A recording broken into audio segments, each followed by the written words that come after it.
COVID round 2. Home facilitated learning part 2. I can safely say that I think most kids are not looking forward to 6 weeks in front of a computer again. Now, why could that be? Let's find out. Hey kids. Oh, hi. You looking forward to homeschool learning again? Yeah. Not really? Spending time with Daddy? No, definitely not. No, nah. How do you find the computer time?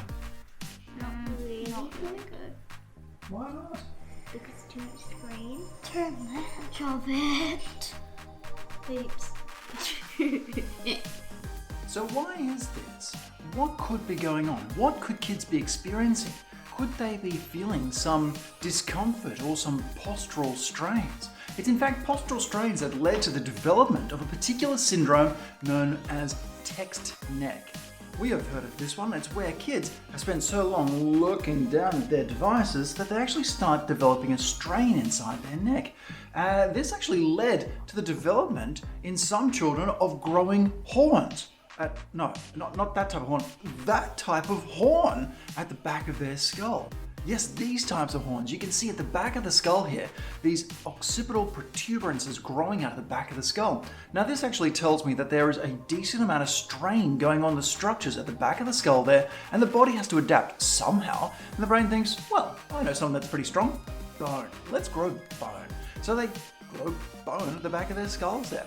But what this is telling me is that that child is sitting for an extended period of time, putting an extended loading on a structure that just cannot handle this.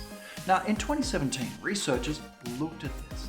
They took a bunch of children and adolescents and had a look and see how long they actually spend in front of particular devices. And they found it was 5 and 7 hours, respectively. That's a long time to be sitting in front of a device with your head in that forward flexion. And it's in fact that forward flexion that creates the problems that we're seeing. See, our heads weigh around 5 kilograms.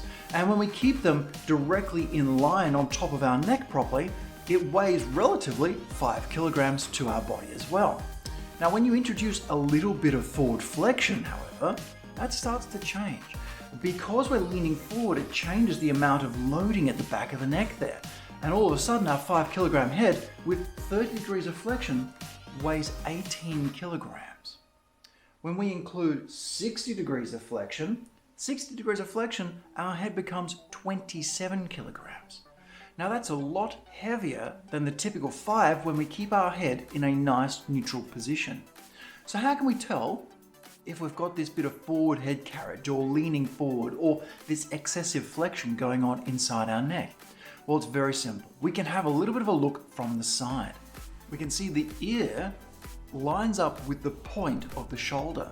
We can see the shoulder lines up with the hips. We can see the hips go behind the knees and in front of the ankles.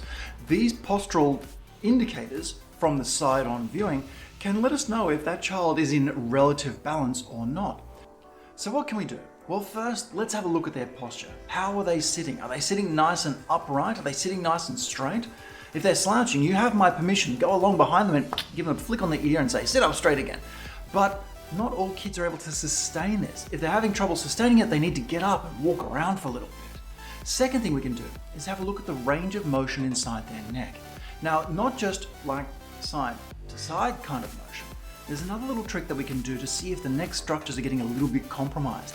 Tuck the neck down and then ask them to turn it side to side. Now, what we should expect is full motion in both directions with that neck tucked in, or the chin tucked in, sorry. But if we're ever noticing a bit of restriction or a discomfort when doing that particular test, this could tell us that the structures in the neck are a little bit unhappy and may need further evaluation. Lastly, what we can do is also check their balance. Sometimes we can see changes in balance when it comes to neck dysfunction. So get them to stand on one foot. They should be able to stand on one foot for 10 seconds with their eyes closed after the age of 5. So make sure they can do all of these things, because if they can't, it may indicate that there is a bit of a structural or musculoskeletal issue going on that may need to be addressed.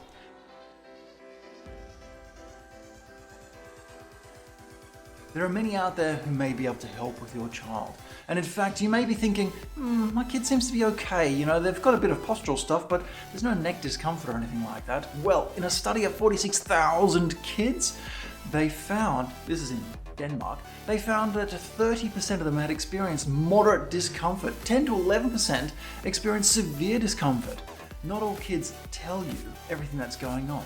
So ask them, do the test, see how everything's coming along, and if you have any other questions, you can always ask Dr. Christian.